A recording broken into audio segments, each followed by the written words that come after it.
میں ایک امن کا پیغمبر ہوں، امن پھیلاتا ہوں۔ تو غیر مسلم جو ہے یہ مسلمانوں سے نفرت کرتے ہیں، اس کی وجہ کیا ہے؟ اس کی وجہ اللہ تعالیٰ نے خود قرآن میں بیان کیا ہے۔ وہ کیا ہے؟ سورۃ الحج میں وَإِذَا تُتْلَى عَلَيْهِمْ آیَاتُنَا، جب پڑھی جاتی ہے ان پر ہماری آیات، بینات واضح، تحرف فی وجوہ الذین کفروا، کہ پہچان لو گے آپ ان لوگوں کے چہروں میں جنہوں نے کفر کیا ہے، المنکر، ناخوشی، یکادون قریب یسطون بالذین، کہ وہ حملہ کر دے ان لوگوں پر، یتلون علیہم آیاتنا، جو پڑھتے ہیں ان کے اوپر ہماری آیات۔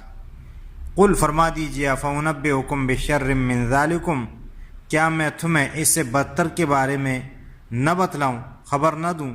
النار، وہ آگ ہے، وعد اللہ الذین کفروا، جس کا وعدہ اللہ تعالیٰ نے کیا ہے کافروں سے، وبئس المصیر، اور برا ٹھکانہ ہے۔